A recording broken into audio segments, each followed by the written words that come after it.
পুরনিয়োগ দুর্নীতি মামলায় নতুন নাম উঠে এলো সিবিআইয়ের তরফে। সোমবার সিবিআইয়ের পক্ষ থেকে তলব করা হয় অয়নশীল ঘনিষ্ঠ দেবেশ চক্রবর্তী ওরফে কানুকে।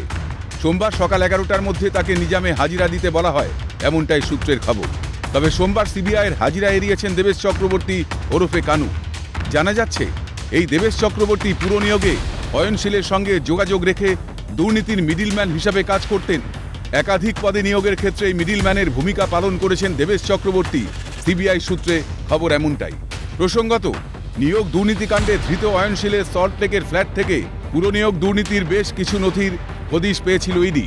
এরপরই কলকাতা হাইকোর্টের নির্দেশে আলিপুর সিবিআই বিশেষ আদালতে পুরনিয়োগ দুর্নীতি নিয়ে এফআইআর দায়ের করে সিবিআই। 2014 পর থেকে রাজ্যের 60টির বেশি পুরসভায় অয়নের সংস্থার মাধ্যমে পুরনিয়োগ দুর্নীতির তথ্য উঠে আসে বলে দাবি করে সিবিআই। আলিপুর সিবিআই বিশেষ আদালতে 81 দিনের মাথায় অয়নশীলের বিরুদ্ধে প্রথম সাপ্লিমেন্টারি চার্জশিট পেশ করে সিবিআই। এরপরই তলব দুর্নীতির মিডিলম্যান হিসাবে উঠে আসা দেবেশ চক্রবর্তীকে। যদিও সিবিআইকে কিছু না জানিয়েই সোমবার হাজিরা এড়ালেন দেবেশ চক্রবর্তী ওরফে কানু। শুভজিৎ দে ও সুবির দাসের রিপোর্ট, ক্যালকাটা নিউজ।